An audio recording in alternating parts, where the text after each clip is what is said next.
بھائی کوئی کہانی سنائیں۔ تو پھر سنو۔ وہ ساؤتھ امریکہ کے ملک کولمبیا میں رہتا تھا۔ ویسے تو وہ ایک وائلڈ لائف ایکسپلورر تھا، لیکن اسے ٹریجر ہنٹنگ کا بھی بہت شوق تھا۔ ایک دفعہ اس کے ہاتھ میں ایک خزانے کا نقشہ لگ گیا۔ اس نقشے کے مطابق کولمبیا کے رین فارسٹ میں دریا کے پاس ایک خزانہ چھپا ہوا تھا، لہٰذا اس نے اس خزانے کی تلاش کا فیصلہ کر لیا۔ جب ساری تیاری کر کے وہ جنگل کے پاس گیا تو اس نے دیکھا کہ جنگل کے باہر ایک بورڈ لگا ہوا تھا جس پر لکھا ہوا تھا آگے مت جائیں، خطرہ ہے۔ لیکن وہ نہ رکا۔ دور سے اس نے کچھ لوگوں کی آوازیں سنی جو اسے چیخ چیخ کے کچھ کہہ رہے تھے اور اس کی طرف دوڑ رہے تھے۔ وہ سمجھا کہ شاید ڈاکو آ گئے ہیں، لہٰذا اس نے وارننگ سائن کی پرواہ کیے بغیر جنگل کے اندر دوڑ لگا دی اور ان سے بہت دور نکل گیا۔ جنگل بہت گھنا تھا اور اس میں طرح طرح کے چرند پرند تھے۔ وہ ان سے بچتا بچاتا دریا کی طرف جا رہا تھا۔ وہ نقشے کو دیکھ دیکھ کر آگے بڑھ رہا تھا۔ پھر وہ دریا کے بالکل پاس پہنچ گیا۔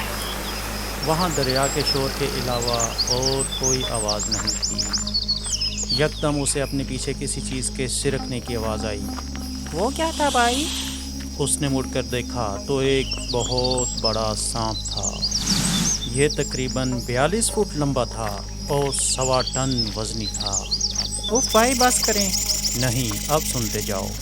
اس سانپ کا نام ٹائٹانا بوا تھا۔ وہ گھبرا کے مڑا اور تیزی سے دوڑنے لگا، لیکن ابھی قدم اٹھایا ہی تھا کہ اس کا پاؤں ایک چٹان سے ٹکرایا اور وہ دھڑام سے گر گیا، اور اس کے بعد اسے ہوش نہ رہا۔ اور جب اس کی آنکھ کھلی تو پھر کیا ہوا بھائی؟ وہ اس سانپ کے بڑے سے پیٹ میں تھا جہاں اندھیرا تھا اور وہ وہاں ہل بھی نہیں سکتا تھا۔ اس کا دم گھٹ رہا تھا اور جب اس نے سانس لینے کے لیے منہ کھولا تو اس کے منہ میں سانپ کے پیٹ کا لیکوڈ چلا گیا جو کہ انتہائی بدبودار تھا۔ اوف بس کریں بھائی، بس کر دیں۔ اس نے خوف کے مارے چیخنے کی کوشش کی، میں کہاں ہوں، میں کہاں ہوں، مجھے بچاؤ۔ پھر اسے محسوس ہوا کہ وہ سانپ آہستہ آہستہ رینگنا شروع کر دیتا ہے۔ اسے نگلنے کے بعد اب وہ کہیں اور جا رہا تھا۔ کہاں بھائی کہاں؟ بس سنتے جاؤ۔ اس نے اپنی جیب میں ہاتھ ڈالا جہاں سب چیزیں بھیگ چکی تھیں، لیکن اتفاق سے واٹر پروف ٹارچ اس وقت بھی آن ہو گئی۔ اس نے دیکھا کہ اس کے قریب ہی کچھ اور ہڈیاں بھی تھیں، پتہ نہیں کس بیچارے کی۔ پھر اس نے اپنا موبائل نکالنے کی کوشش کی جو کہ واٹر پروف تو تھا، لیکن اس کی بیٹری ڈیڈ ہونے والی تھی۔ اس میں اس وقت کوئی سگنلز بھی نہیں آ رہے تھے۔ سانپ چلتا جا رہا تھا، وہ کبھی اوپر ہوتا کبھی نیچے۔ پھر وہ ایک جگہ رک گیا کیونکہ اسے اپنا کھانا ہضم کرنے کے لیے ایک پرسکون جگہ مل چکی تھی۔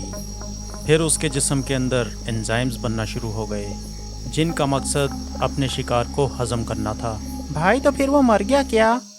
پھر اچانک اسے اپنی ٹارچ کی روشنی میں کچھ ہیرے جواہرات نظر آتے ہیں۔ وہ حیران ہو جاتا ہے کیونکہ انہی کی تلاش میں تو وہ نکلا تھا۔ وہ ہاتھ بڑھا کر انہیں پکڑنے کی کوشش کرتا ہے، لیکن وہ اپنی جگہ سے ہل بھی نہیں سکتا تھا۔ سانپ کے اندر کے اسٹرانگ مسلز نے اسے جکڑ کر رکھا ہوا تھا۔ پھر آخرکار اس کی ہمت جواب دے گئی اور وہ ایک دفعہ پھر سے بے ہوش ہو گیا۔ بس بھائی کہانی ختم کر دیں، مجھے بہت ڈر لگ رہا ہے۔ اچھا، اس کا اینڈ تو سن لو۔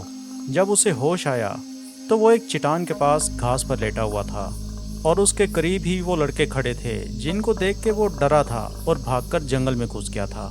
انہوں نے کہا، ہم نے تمہیں بہت آوازیں دیں، یہاں مت جاؤ، یہاں سانپ ہیں، بہت بڑے بڑے سانپ ہیں، تمہیں کھا جائیں گے، لیکن تم نے سنا ہی نہیں۔ ہم نے اس سانپ کا پیٹ کاٹ کر تمہیں باہر نکال لیا ہے۔